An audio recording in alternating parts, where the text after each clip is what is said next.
Drop it.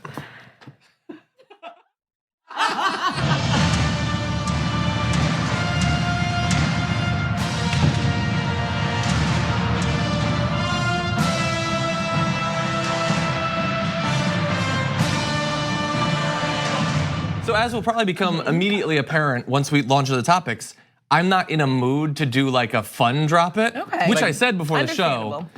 And then it wasn't just that; it was like the internal, like sad monologue you must have had. Yeah, before. you know why? What? Because I have an internal sad monologue. Yeah. And that is apparent because we're an authentic, honest group of hosts. Yeah. That group of hosts that I'm gonna introduce, even though I don't want to anymore. Brett Ehrlich is here. Brooke is here. No, I still like Brooke. I'm here. Follow me on Twitter. Follow her at Twitter. Yeah, there's always like hey, do you have anything going on? Yes, that's my Twitter, actually. It's far more entertaining. Yes, I am John Iderola. Obviously, the show is in a state of chaos right now. Cenk Uygur is out today, but Anna Kasparian will be back. She'll be here for the second hour. She'll be leading you through that hour. Over the course of this hour, we're gonna talk about a few things. Of course, we're gonna be talking about the fate of Brett Kavanaugh, which apparently, at least it seems like it, has been sealed so far. We're gonna be talking about some of the attacks that powerful Republicans were launching at sexual assault survivors, even before Susan Collins decided to ratchet it up a notch. But later on, we're gonna be talking about stuff not having to do with Kavanaugh. We're gonna be talking about the environmental impact statement that the Trump administration put out. They apparently accept that the world is heating up, but they see it as a good thing, actually. We'll explain why. And then we're gonna close out with something light. Hopefully by then I'll be in half a mood to actually do it. And that is a study into Trump's Twitter activity. Should we be as worried about it as we are? That'll be what we close things out with. But anyway, thank you guys for joining me on this first hour. Thanks for having us. Everyone also should stay tuned after the show for Happy Half Hour. Guest Bree Essrig. I had a little shtuck when we recorded it. Okay. But if at the end of the week, if you want to cut loose, talk about some happy stuff, some good news, especially in the wake of all this terrible news, see that you watch it. Yeah. Please, thank you. That's a good idea. It's a funny show. You're a funny person. Thank you. Is there Podcast mayonnaise is up. involved? Not this time. Not this time, no. And by the way, in the second hour, we'll have some lighter topics too. Quite a few of them are not light after all. Oh, the second hour, actually, we have an update on a story Jared Jackson and I talked about on yesterday's first hour, actual justice in a case of police brutality. So that'll be a little bit of good news for you. And by the way, as we're doing this, obviously we come back from each break and we read some of your tweets and member comments and super chats. And today, more than usual, I would love to hear what you guys are thinking and feeling about what's going on in this country right now. So feel free to send those in and we'll be reading some once we come back. Okay, with that, why don't we jump into the news? We were waiting to find out what was going to happen with Brett Kavanaugh, and because we don't have a government of 100 reasonable senators that actually think about and consider every decision, we had like 3 people that we weren't sure how they would vote.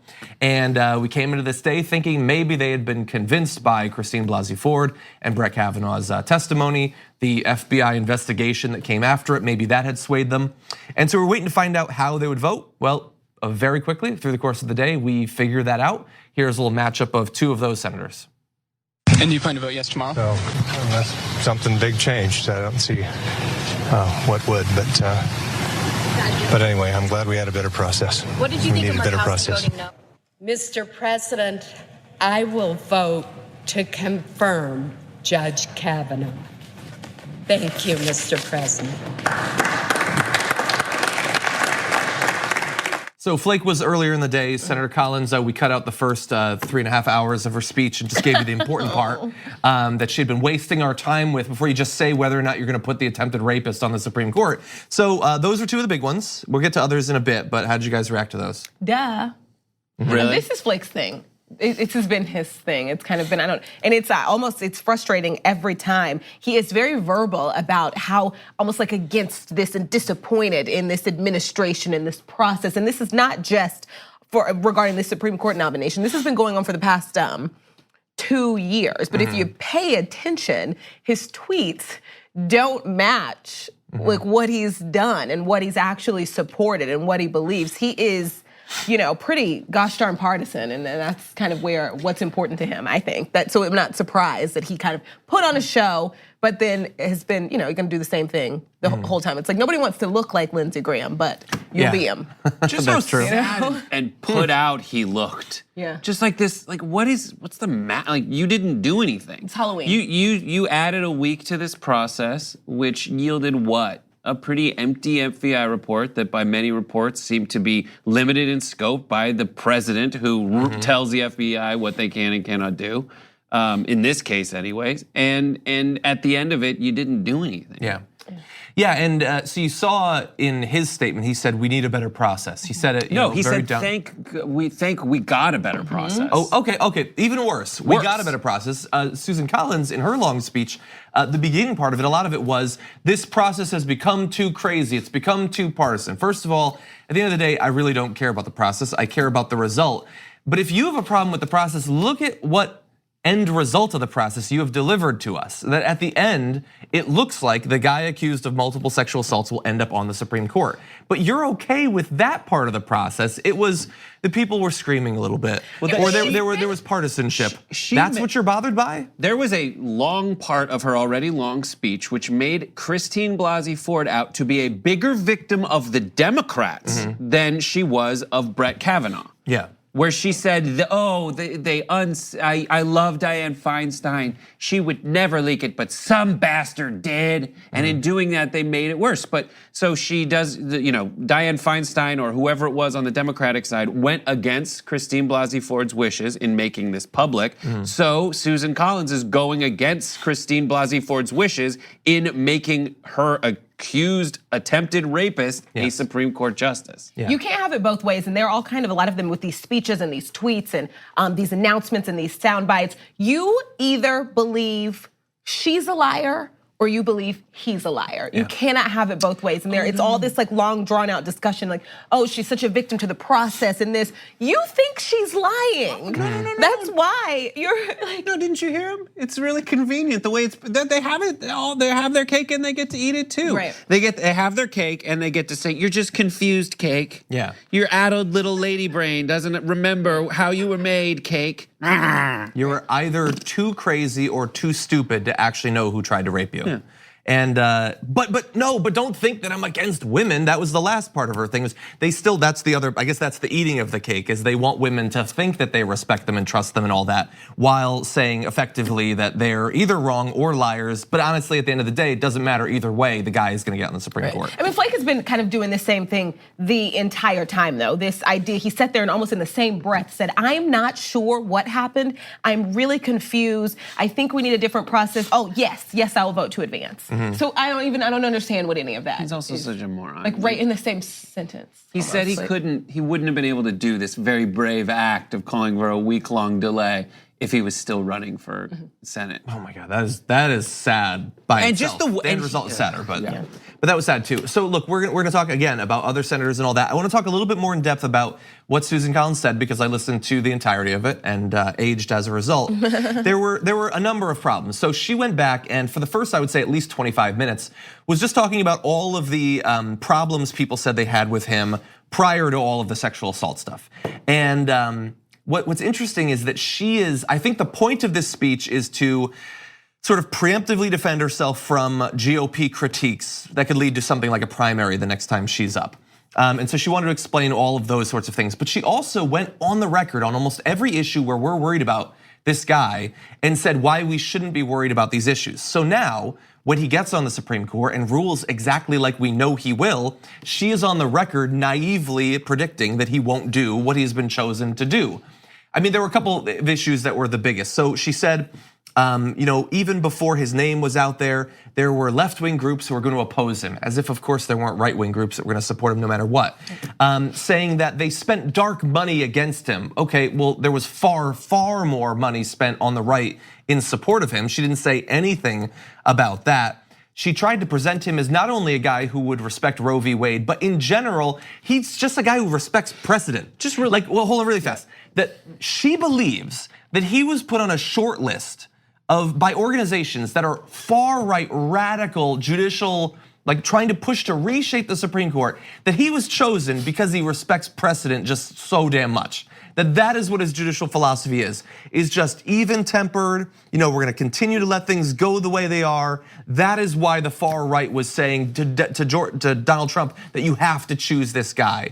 The best case scenario is that she is far too naive to actually be a Supreme Court justice, but I don't believe that at all. I have too much respect for her. I think that she is lying to you to defend herself from what she sees as a more likely difficult potential primary process next time around than any sort of general election concern that she has. Yeah, and she's the last person speaking. And so she seems like that one who really, like whether she was or not, she's that one who really thought it over, mulled it over, and gives you this description. All I was gonna add to what you were saying is literally on the record, the head of the Federalist Society says there is no difference between any of the judges on this list, period. Like I don't care who it is, what it is, when it is. But that's it. I do disagree with one thing though. She wasn't the last person who spoke. Lamar Alexander? No, there was one vote we didn't find out about until afterward. And so look, as frustrating as it is for Jeff Flake. Before you move on to Manchin, sorry. It was just watching Susan Collins at the end paint him as such a sweetheart. That's what it was. She's just making it seem like the same thing that led him to be on this short list of the Federal Society. Like everything about this guy. It's very frustrating. Yeah, and look, and bear in mind, as she wants you to believe that she's really mulling it over and she's thinking really hard about it. Again, there is no scenario where they don't get a radical conservative for this spot on the Supreme Court. They're gonna get that either way. She is making the case that it has to be him.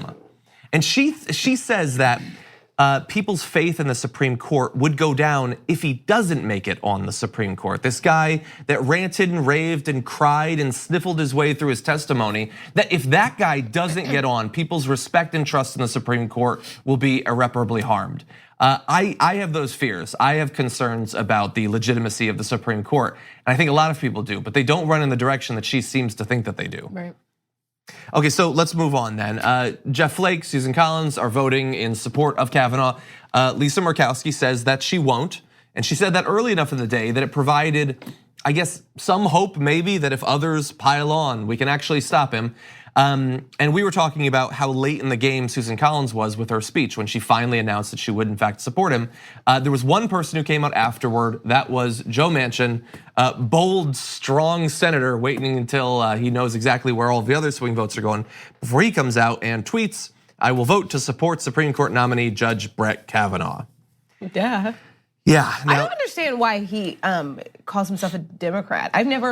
I don't understand. There's a long. It's weird in West Virginia. Like there's a lot of legacy Democrats opposing, as being the people that you voted for. For example, like in the South specifically, like there was a long tale of the Civil War that resulted in Democrats in name being voted for. And like Georgia had a Democratic governor until whatever it was, 2004. And the only reason that it flipped finally, the full realignment of like the dying dog of the old South happened was because the sitting governor didn't eliminate but reduce the size of the Confederate flag on the state flag. Like there's a lot of legacy stuff. Yeah.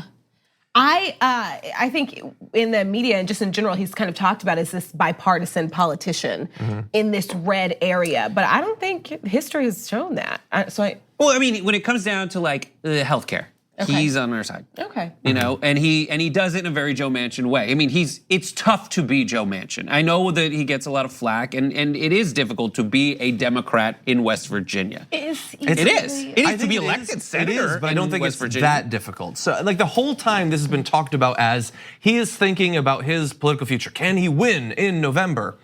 He is being challenged, obviously. There's a Republican running against him. It ain't that close. It ain't that close that this is what he needed to do. And it's interesting to consider, what if Susan Collins had come out and said that she was voting against him? Would he have chosen to be the deciding vote that puts Kavanaugh on the Supreme Court over the opposition of the two Republican female senators? I don't know. But at the end of the day, he is voting to support him, even though he really does not need to. He is choosing to. He was sweating, for sure. He was sweating all day, assuming they didn't all get together and plan this all together. Right. But he did not want to be that person who had to make the actual choice when it came down to it, because he would have been. Yeah, It would have but fallen again, on- I don't think he had to do anything. I don't want to let him off the hook there that this is some sort of pragmatic thing.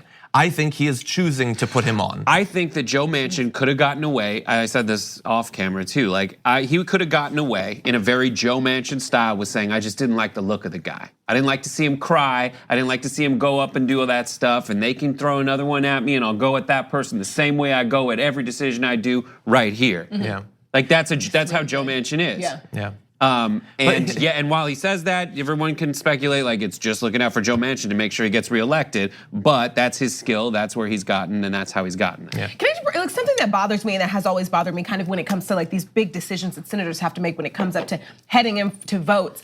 This idea that they are undecided until the last minute and that almost like we hope for that, and that always makes me uncomfortable. This is far too big of a decision for you to really actually be flip-flopping on. Like back that and morning? forth. Literally, as you're walking down the hall, you're telling reporters, or you have your people sending out emails that morning saying he's unsure. And then as a public, generally, they're okay with that because there's a chance. And I'm like, I feel like that makes me a little uncomfortable because I don't believe it. One, it's a lie.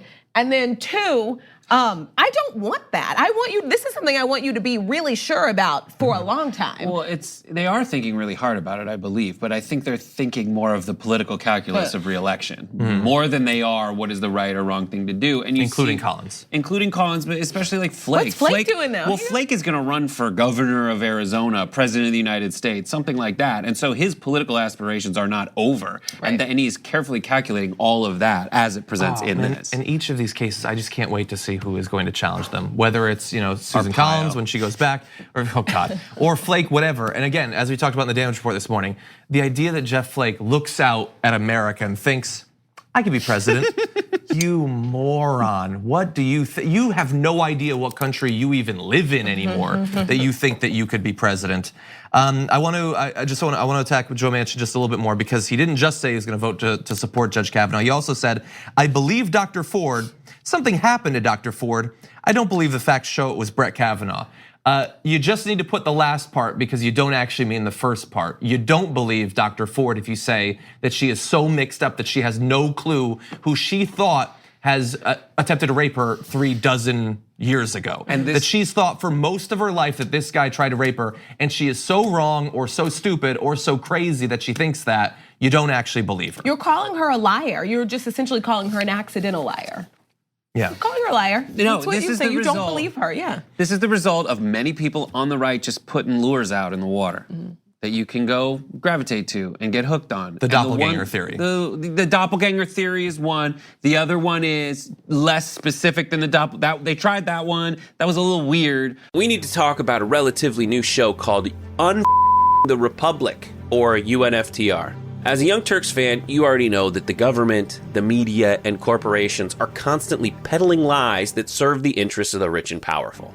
But now there's a podcast dedicated to unraveling those lies, debunking the conventional wisdom. In each episode of the Republic, or UNFTR, the host delves into a different historical episode or topic that's generally misunderstood or purposely obfuscated by the so-called powers that be, featuring in-depth research, razor-sharp commentary, and just the right amount of vulgarity. The UNFTR podcast takes a sledgehammer to what you thought you knew about some of the nation's most sacred historical cows. But don't just take my word for it. The New York Times described UNFTR as consistently compelling and educational, aiming to challenge conventional wisdom and upend the historical narratives that were taught in school. For as the great philosopher Yoda once put it, you must unlearn what you have learned. And that's true whether you're in Jedi training or you're uprooting and exposing all the propaganda and disinformation you've been fed over the course of your lifetime. So search for UNFTR in your podcast app today and get ready to get informed, angered, and entertained all at the same time.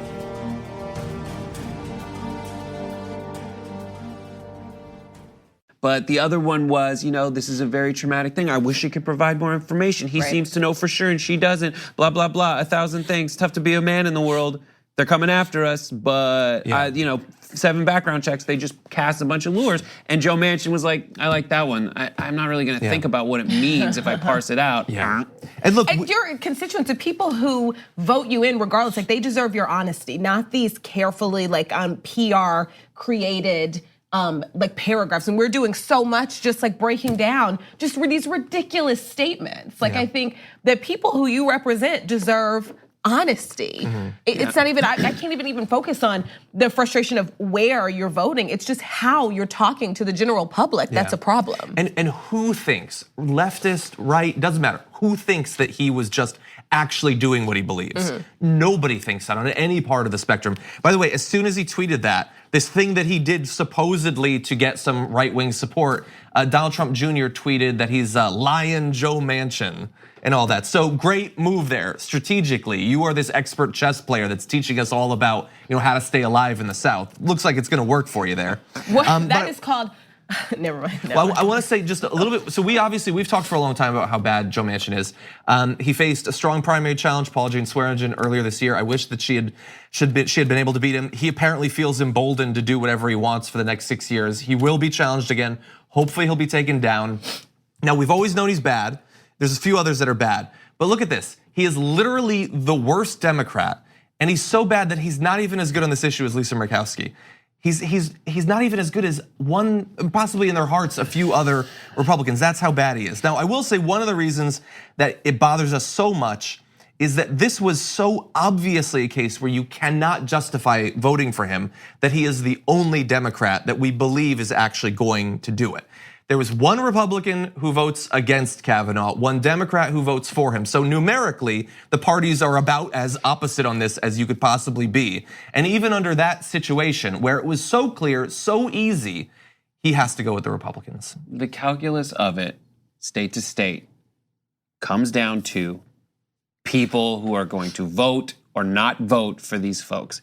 People who call the numbers when the numbers are on the screen to get in contact with your senators, or don't call those numbers. And that's how they're making the political calculus. They are cowards, they are super, when most of them, when it comes down to it, they are out for their own personal interest. And their own personal interest depends on you telling them you're gonna vote for them or not. Yeah. We had National Voter Registration Day, 800,000 people registered to vote.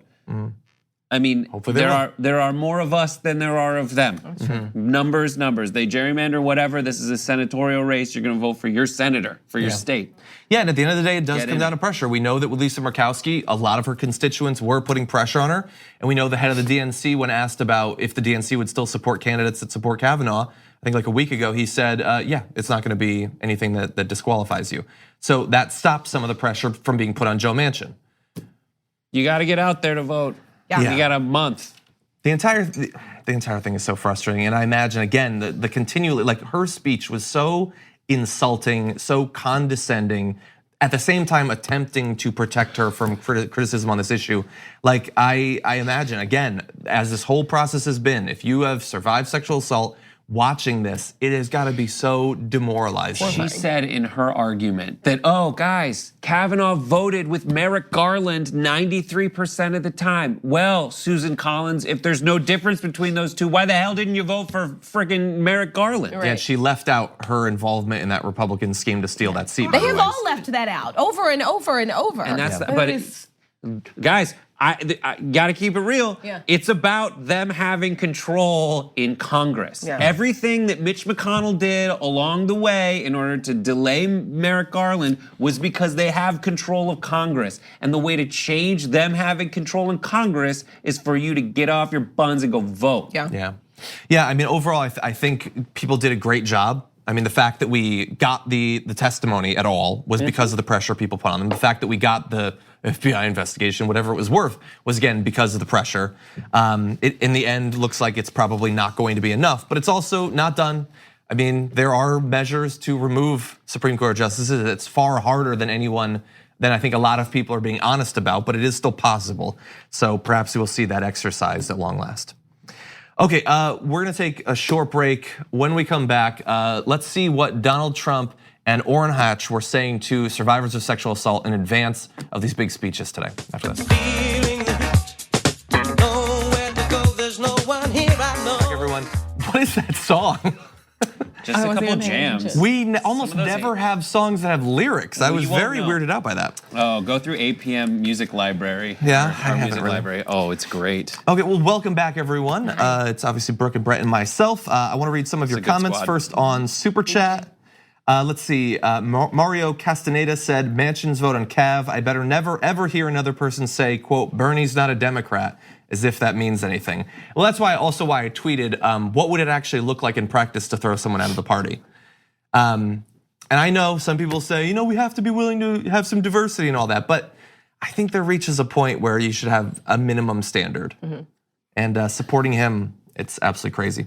Okay, Lars Nilsson said, to my horror, Ann Coulter was a guest tonight in a primetime talk show here in Sweden, spewing her hate against Muslims, Latinos, and also to share her support of Kavanaugh. The rest of the world share your nightmare at the moment. I hadn't seen anything she had said about Kavanaugh, but yeah, obviously, I guess she supports Throw Kavanaugh. her into the IKEA assembly dungeon of Sweden. If only. Okay, let's see. Okay, let's see. Member comments.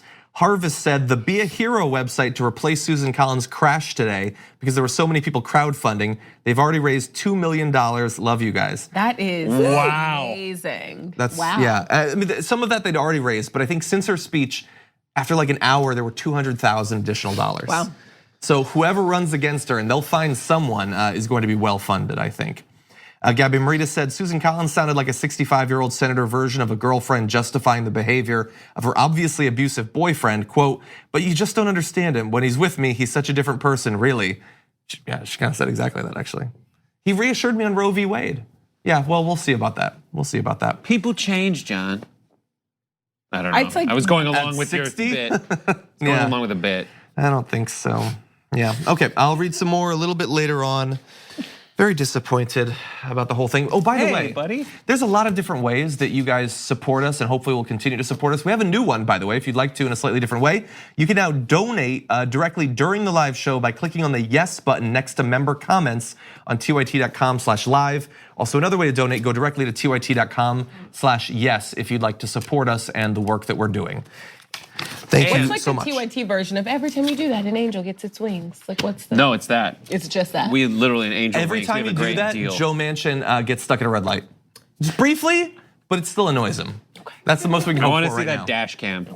By the way. Shouldn't have asked. And you know what? Hopefully, hopefully TYT will has be around in guns in 6 his years to support whoever primaries and takes him down next time around. We'll see.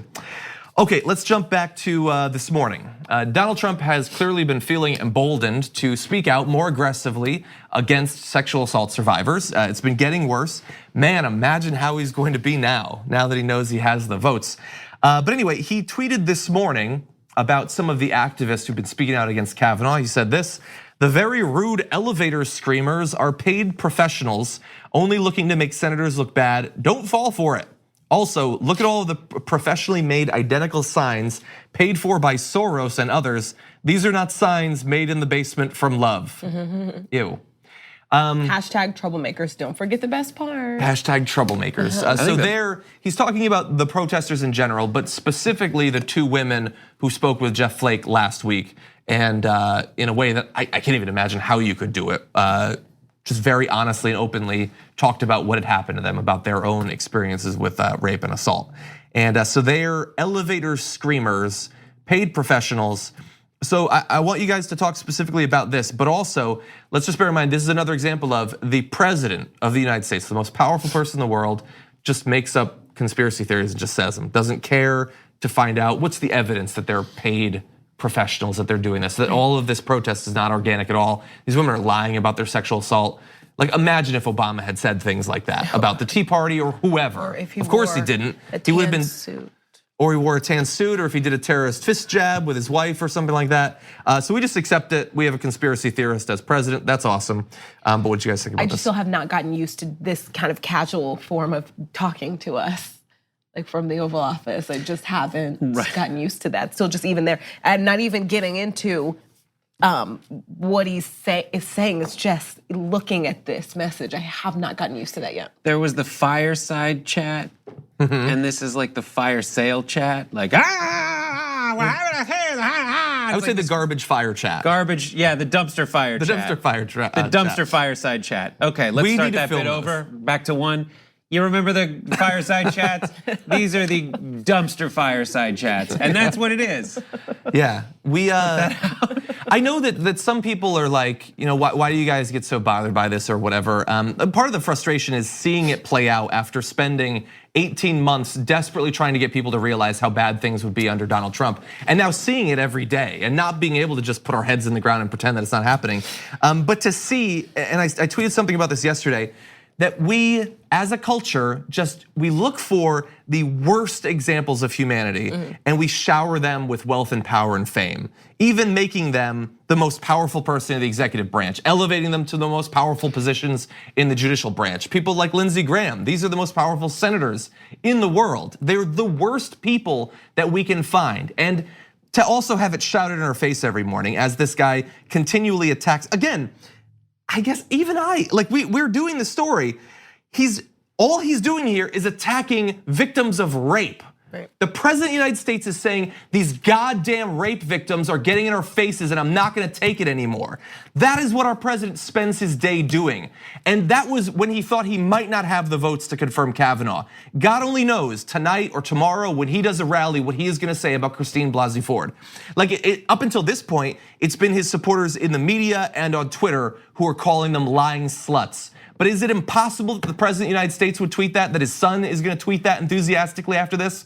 Don't rule it out. Don't rule it out. Well, because kind of like everyone, almost like a large majority of what I've seen, they don't want you to be not supporting a sexual assault victim. So that's why everyone's sort of kind of turning like a different corner and manipulating the conversation into, well, I don't believe them. If they were real, they would be worth listening to. If she were telling the truth, she would be worth listening to, and then we could have a different discussion on Kavanaugh. If these two women were telling the truth, I would listen to them and then they would deserve my respect. But everything I'm doing is okay because they're bought and paid for. They're lying. Even Jeff Flake in that interview with The Atlantic said, he kind of like alluded to the idea that they were politically motivated.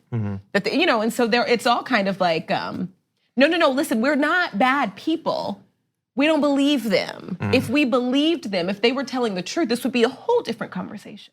And it's just go listen to the elevator screamer. Right. Just go back right now and listen to the elevator screamer. Is she's like screaming uncontrollably? Does she look like does she sound like a paid shill? Right. She sound like a paid shill? It's your own discernment. To you? How well would you have to be paid to act that well?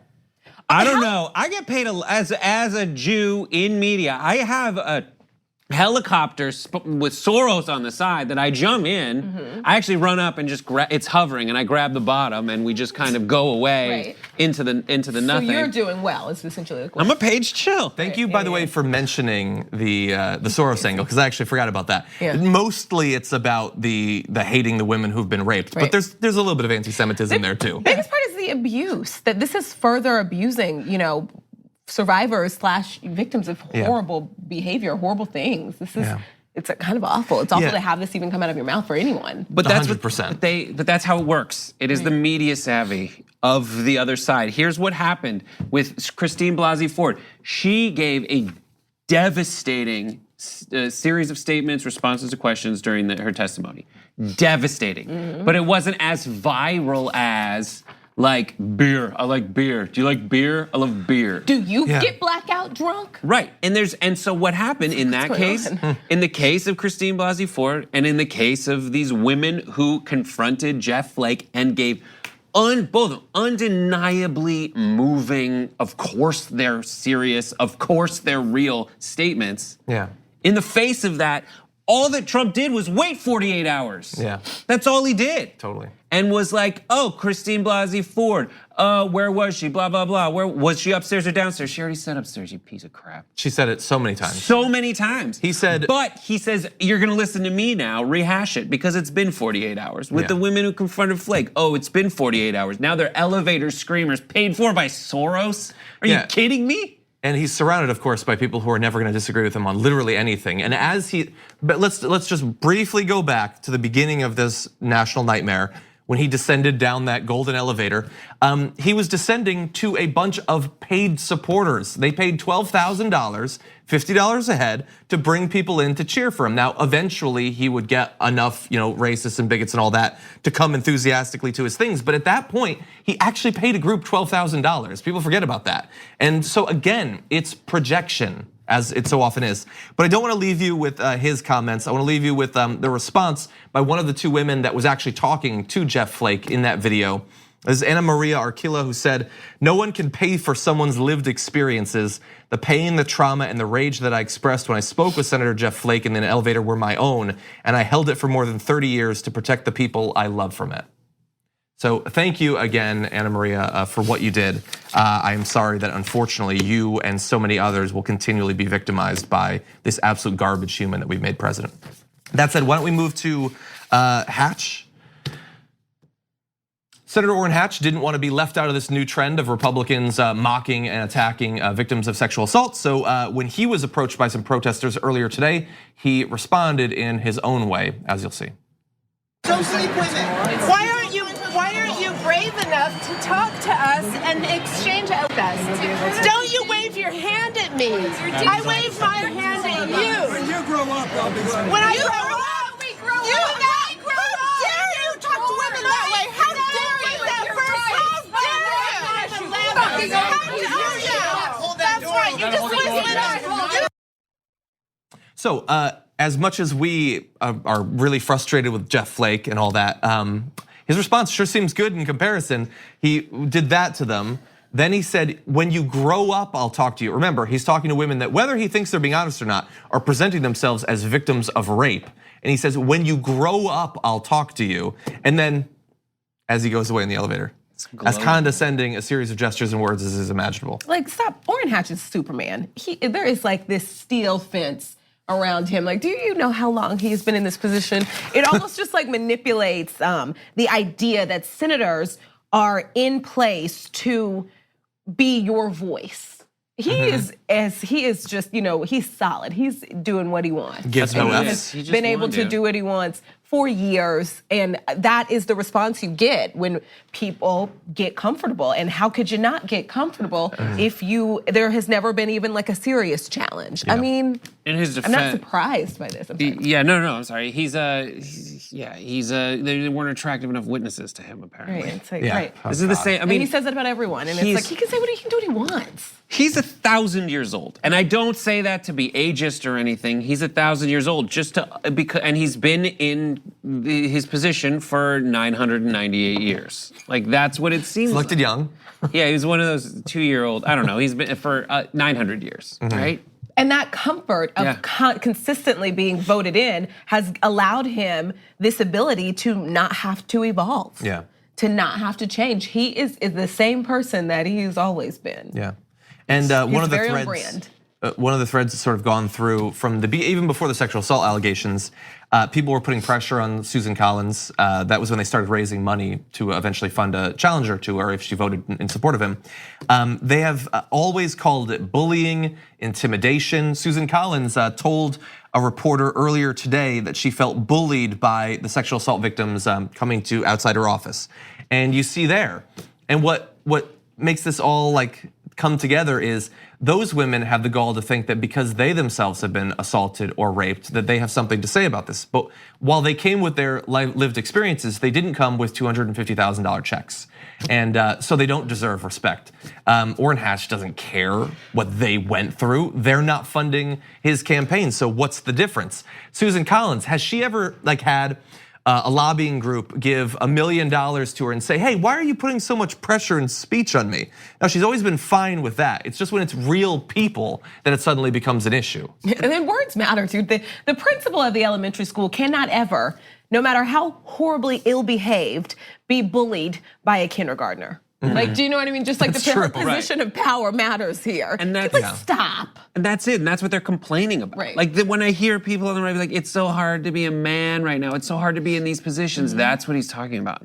Yeah. That level of discomfort getting into an elevator. And it sounds ridiculous. I sound like I'm hyperbolizing, but that's what they're talking about up against the complete other side. I mean, put yourself in the other person's shoes. The idea of being raped physically. Yeah. sexual violence versus these people are bothering me while I'm getting in an elevator. The elevator that I'm only allowed You in. go to like the buzz that and you can't get into. Right. You will be arrested if you put your foot in this elevator. Yeah.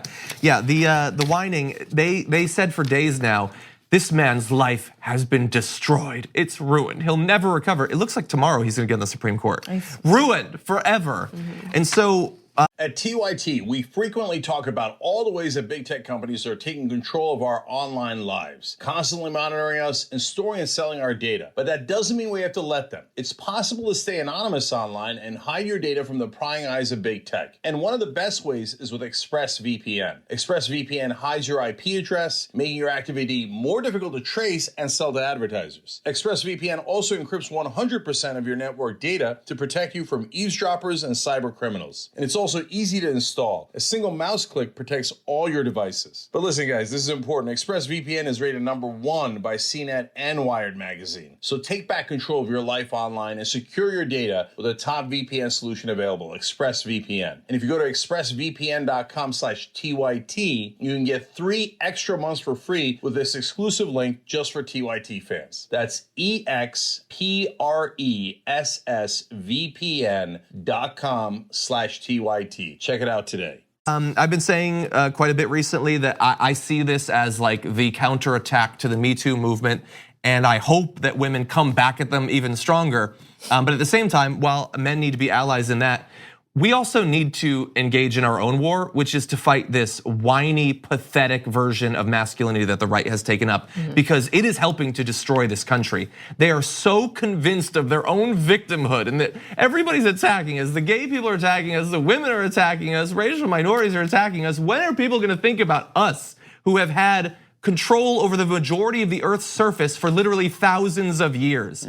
This pathetic weakness of the right when it comes to masculinity is something that we need to do something about. They're not going to fix themselves. I don't know, I don't have a solution, by the way. I just want to be very clear about that. I don't know how we protect them from themselves, but we need to do something on the left. This job that they keep acting like they're forced to be in, being a senator is not prison. Yeah, that's true. You could step down today. To be hard. But I gotta get on the phone and do fundraising. That's what they say. That's what they cite as like the most frustrating part of the job. And that's kind of what we're arguing in trying to get money out of politics. But like they act like it's like this giant terrible thing. Right. When the alternative is just don't make those phone calls. Like over the years, some of you don't even show up all the time. So I mean, like you're allowed to just not be there. Just go be a millionaire. Manchin for the cloture vote appeared conveniently after both sides had voted. Like after the initial roll call, he walked in and then was like, let's scoreboard. All right, I'm a yes. We can't get rid of all of them, but maybe we can get rid of Ted Cruz at least. That would be nice. Okay, please. Look, we have to take a break though. When we come back, we have some other topics. Sorry, you guys can keep talking. The cloture vote. We're not going to actually be broadcasting. We're only going to talk to John. Okay. When we get back, I'm going to talk to you about climate change and also a look into the social media power of Donald Trump's activity on Twitter. Is he actually changing hearts and minds after this? We hope you're enjoying this free clip from the Young Turks. If you want to get the whole show and more exclusive content while supporting independent media, become a member at tyt.com/join today. In the meantime, enjoy this free segment.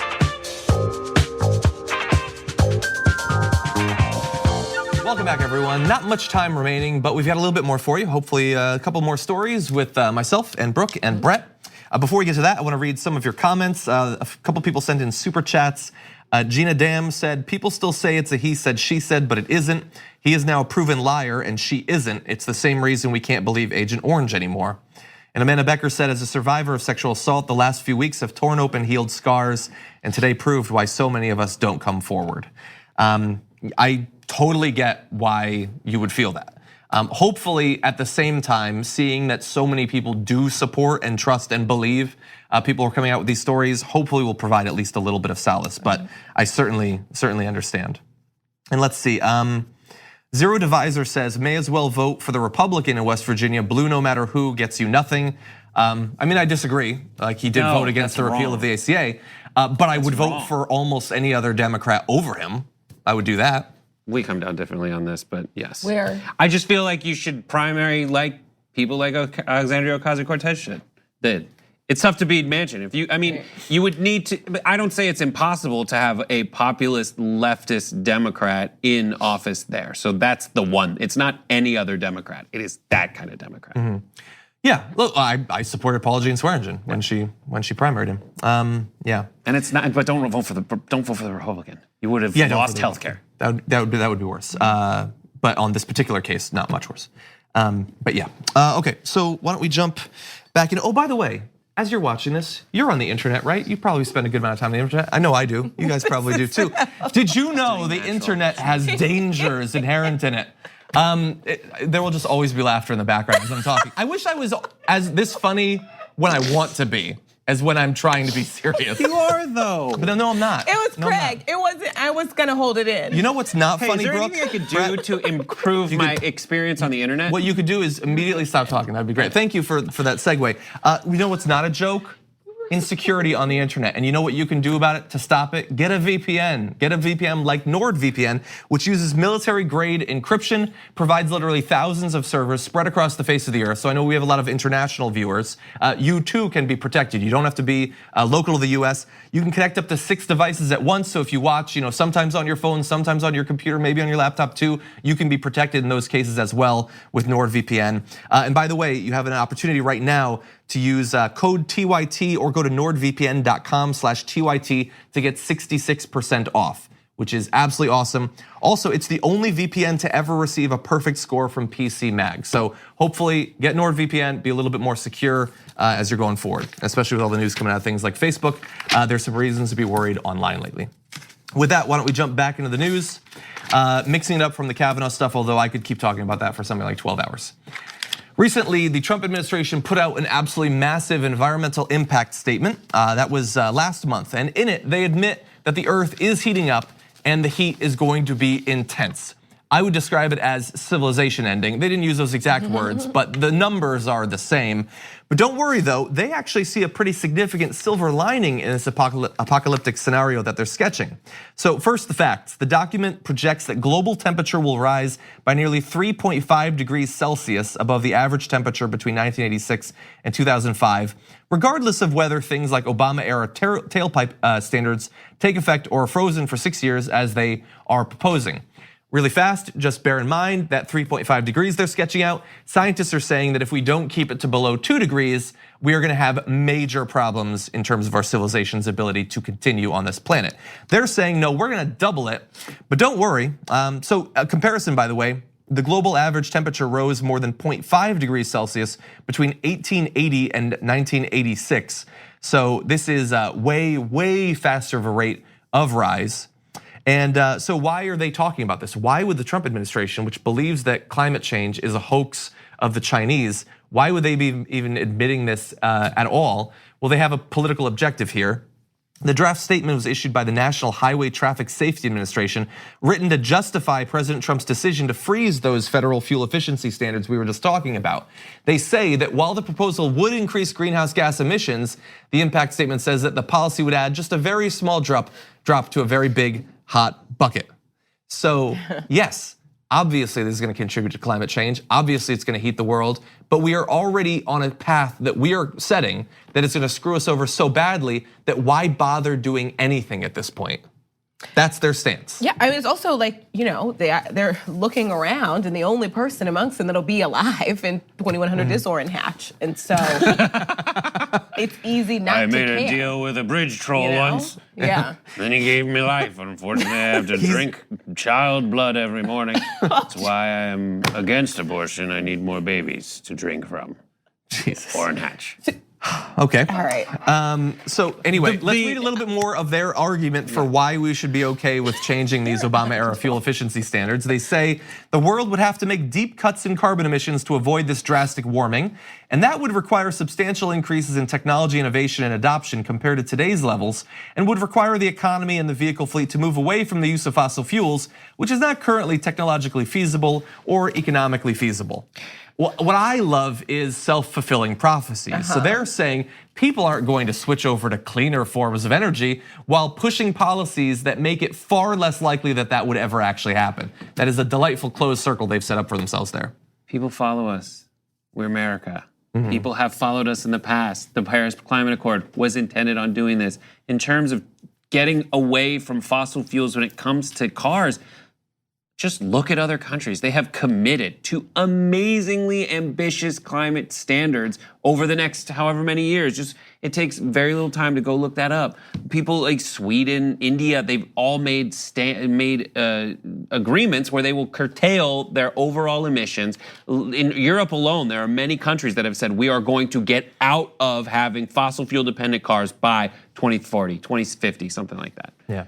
I don't have those numbers in front of me, but they exist. I have some numbers I would like to say, actually. Please see that you do. We've been talking a lot on both this program and on the damage report about the various moves that they're making in terms of deregulation to absolutely trash the environment and your bodies. Yesterday, we talked about how they're trying to lower the standards for protecting you from radiation, saying that, hey, maybe some radiation will be good for you. That's actually something they said. Their proposals so far would give new life to aging coal plants, allow oil and gas operations to release more methane into the atmosphere, prevent new curbs on greenhouse gases used in refrigerators and air conditioning units. The vehicle rule alone that they're arguing for would put 8 billion additional tons of carbon dioxide in the atmosphere this century, more than a year's worth of total US emissions. And again, this is the numbers that they're providing. So I want to focus on one number in particular.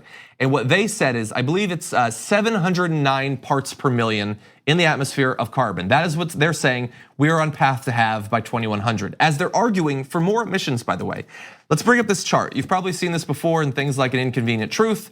It's showing over time, over hundreds of thousands of years, the parts per million of atmospheric carbon dioxide concentrations. And you see there it jumping up. Again, they like to say that this is just natural variation and things like that. But that huge increase that was so big they made documentaries about it, you realize that that's like 380? They say we're gonna hit 709, which for comparison's sake, you couldn't fit on this chart. And that is what they're saying, you know what, screw it. We're not even gonna try to stop it. Why don't we just burn the oil, burn the gas, damn the torpedoes. We're gonna have whatever cars we want. Doesn't matter if your refrigerator is inefficient. It doesn't matter, we don't care, we're not gonna do anything about it. That was one of the things that we warned about before getting the Trump administration. Hopefully we can gain a little bit of control over these processes in these midterms and do something actually to not just stop it, but reverse it in the next presidential election in 2020. Absolutely devastating. It's so nice when you can get a silver lining out of saying that we're gonna end up in a Mad Max movie. But that's ridiculous. Their argument, their logical argument is that it's so bad we shouldn't try it. Right, it's gonna happen anyway. It's supposed to happen. We're still not saying climate change is a thing. We're saying this is something else, called something else, that's just supposed to happen. Yeah, and there's a bunch of videos that TYT will be has already started releasing. John did one, I did one, Cenk did one that's out now. It's part of the membership drive, and it goes through the progressive platform issue by issue. The one that John did on climate change is essentially about how, since Citizens United, the entire Republican Party has changed their tune on climate change, and it's based on who's been able to fund what. They used to say climate change existed, and it was, and the money, climate change existed and people were behind it. And then the Koch brothers like, no, we need to fund our pipelines. Yeah. Now this is another weird way to pervert science in a way that benefits them, but doesn't even make internal logic sense. If you're gonna piss on my leg and call it rain, at least have both those things be liquid. Yeah. This is just something that doesn't even hold together. They're throwing rocks in your face and saying it's rain. And saying it's urine. Or that. Yes, yeah, it does come down to funding. They have been funding Republican senators and congressmen to trash the environment, and that's been working. We have to do the opposite. You have to make clear that this is something you will vote based on, and hopefully also continue the push to get people to accept that climate change is actually happening, and it's something we should do something about. That involves supporting politicians. It also involves supporting media outlets that are gonna talk about things like climate change. We have made a commitment to do as much of that as possible, not just on the Young Turks, but on my program, The Damage Report. You can help to support us by becoming a member, tyt.com/join. The mainstream media only rarely talks about climate change. They have no particular expertise over it, and they certainly don't prioritize it. Support media that will actually give a damn about the biggest threat facing our civilization and our world.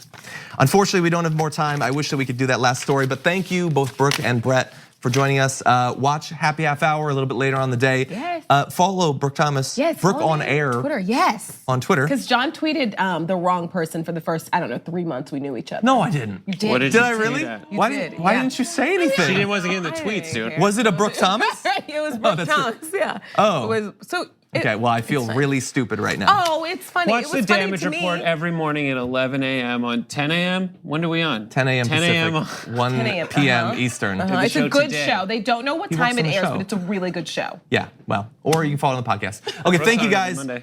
We should probably close up so that I won't get shivved by Anna. She's got an awesome second hour coming for you just after this break. Thanks for listening to the full episode of The Young Turks. Support our work, listen ad-free, access members-only bonus content, and more by subscribing to Apple Podcasts at apple.co/TYT. I'm your host, Cenk Uygur, and I'll see you soon.